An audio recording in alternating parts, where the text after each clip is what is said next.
The fires of Mustafar still roared behind them. Obi-Wan Kenobi cradled Padme in his arms as the ship lifted off the molten world.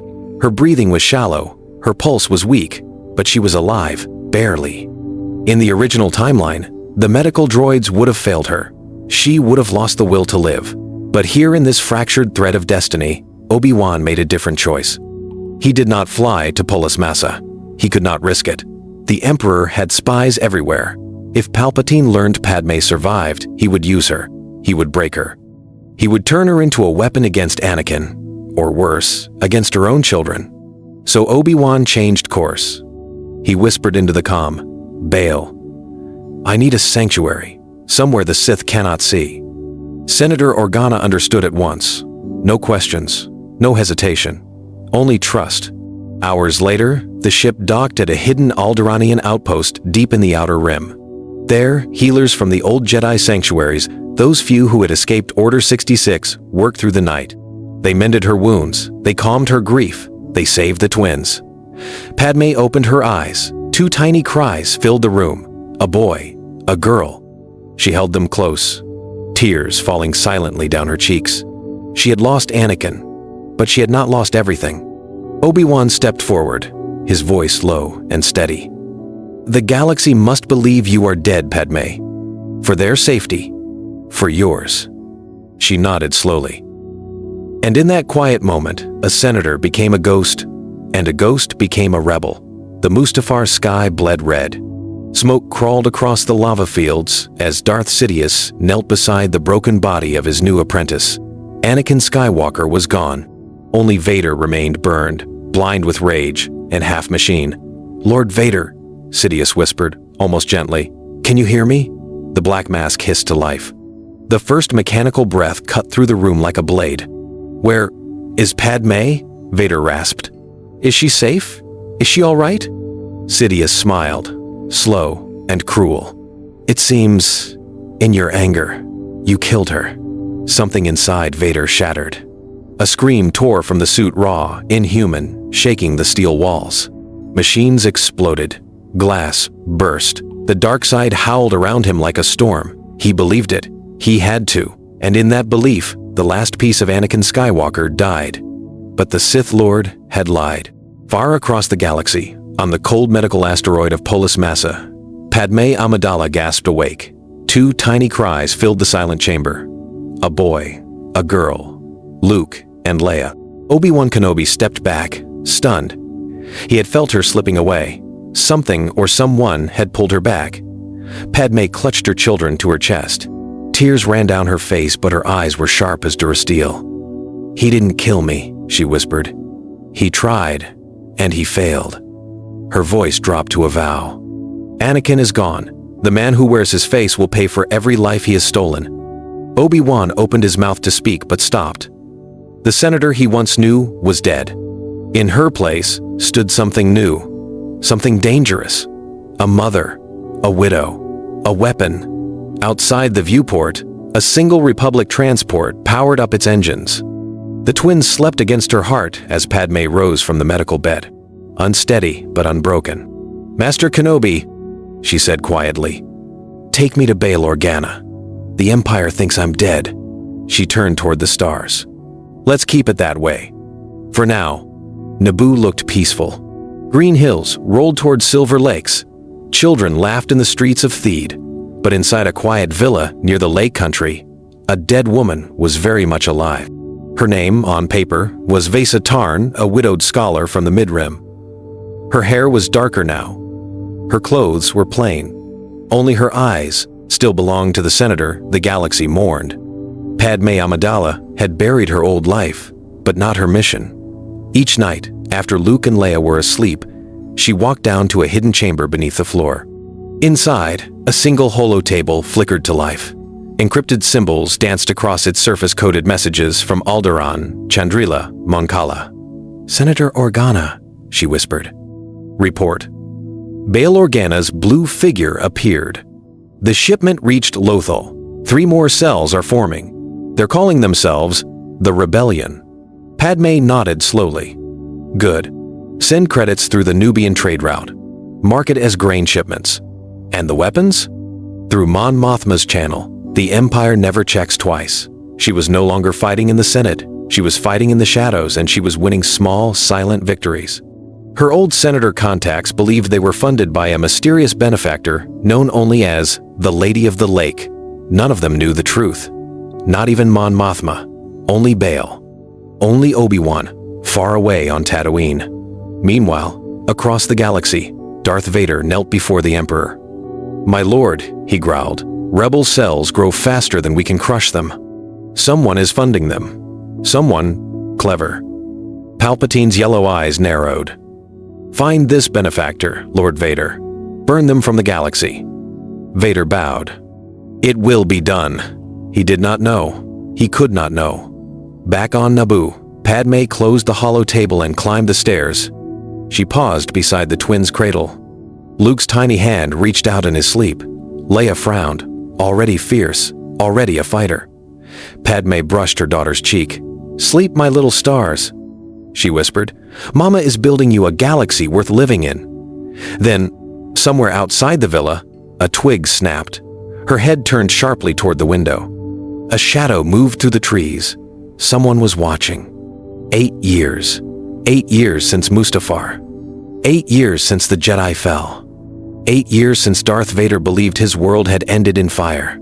The Empire ruled with an iron fist. Star destroyers blocked out suns. Whole planets bowed. Yet a quiet rebellion kept rising, funded by ghosts, led by whispers. Aboard the superstar destroyer Executor, Admiral Piet walked quickly through the bridge. In his hand, he held a small data chip, and his face was pale. "My lord," he said carefully. "Intelligence intercepted a transmission from the Bothan sector. It is unusual." Vader did not turn. "Speak." "The voice on the recording, sir. Our analysts ran it through every database. It matches," Piet swallowed hard. "It matches the late Senator Padmé Amidala, with 97% accuracy." The bridge went silent. Even the breathing of the suit seemed to stop. "Play it," Vader rumbled. The recording crackled to life. "To all free systems, this is the Lady of the Lake. The Empire is not eternal. Hold the line. Help is coming." Soft, calm, commanding. Her voice.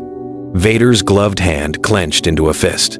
The viewport in front of him cracked from edge to edge with a sharp snap. Officers ducked. Piet stepped back, terrified. "Leave me," Vader hissed.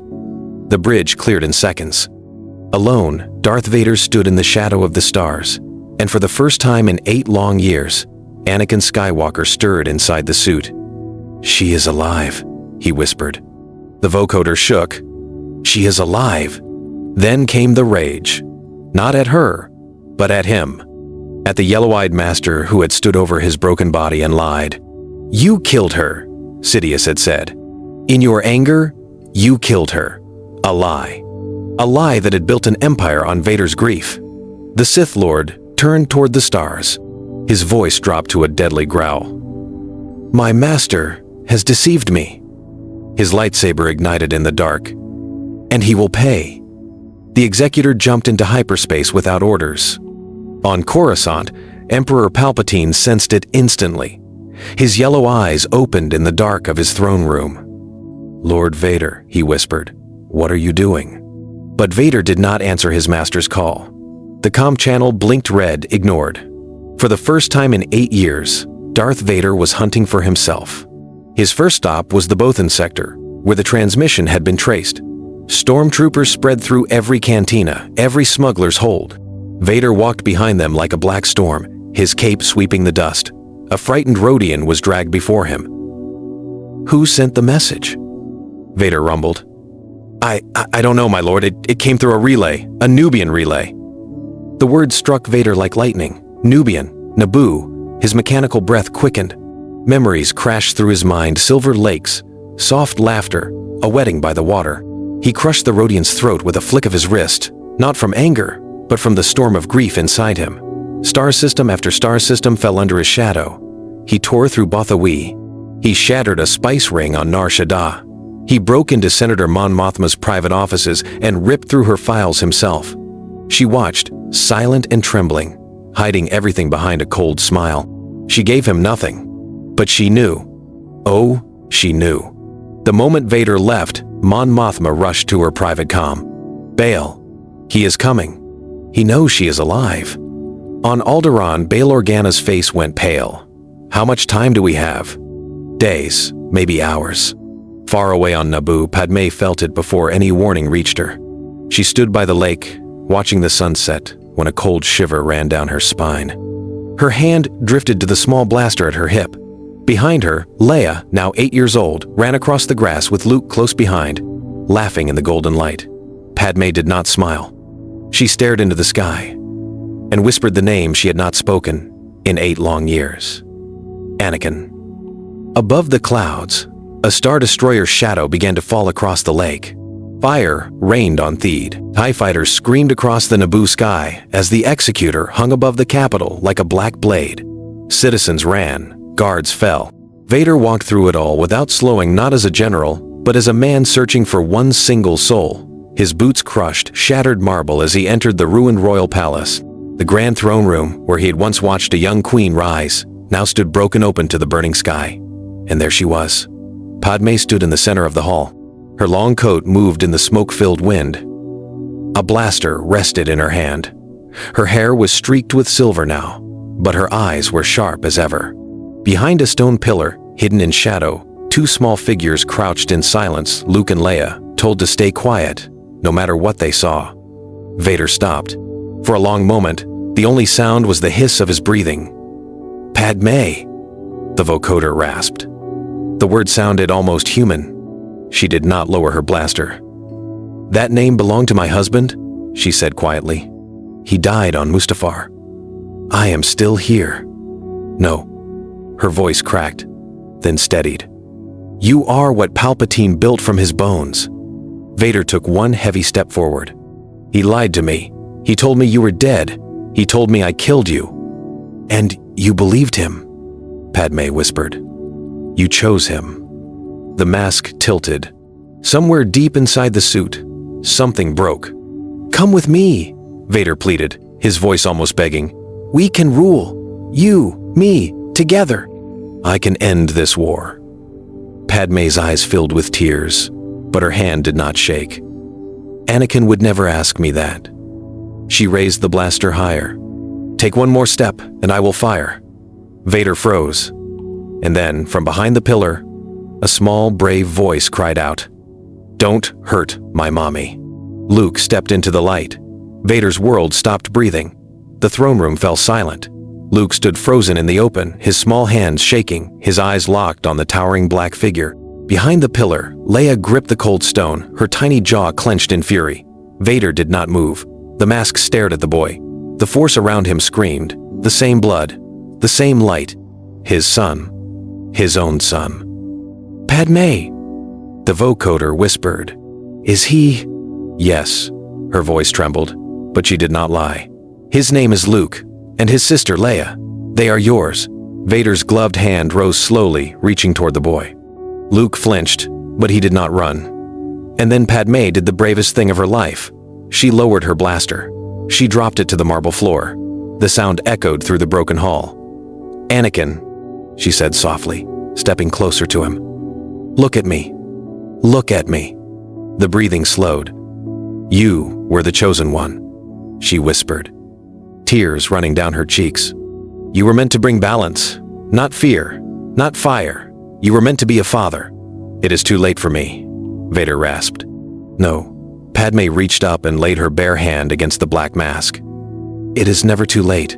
Sidious lied to you. He took your wife, your friends, your face. Don't let him take your children too." Inside the helmet, Anakin Skywalker closed his eyes. For one breath, he was 20 years old again, standing by a Naboo lake, in love with a queen. Luke took a small step forward. Are you my daddy?" The suit shuddered. The mechanical hand lowered, trembling, as if afraid. "Yes." Padme broke into quiet sobs. Leia stepped from the shadows and took her brother's hand. Slowly, carefully, the masked giant knelt on the cracked floor, bringing himself down to their level. For the first time since Mustafar, Darth Vader was silent in a way that was not anger. He was listening. But high above the burning city, a second shadow entered Naboo's sky. A black shuttle, Red guards inside. Emperor Palpatine had come himself. The lava roared like a wounded beast. The sky above Mustafar bled orange and red. Ash fell like black snow. And on a thin metal platform drifting over rivers of fire, two brothers faced each other for the last time. Obi-Wan Kenobi stood on the high ground, his blue blade trembling in his hand. His eyes were wet. His voice cracked. "It's over, Anakin. I have the high ground." Across from him, Darth Vader. No, Anakin burned with rage. His yellow eyes glowed like twin suns.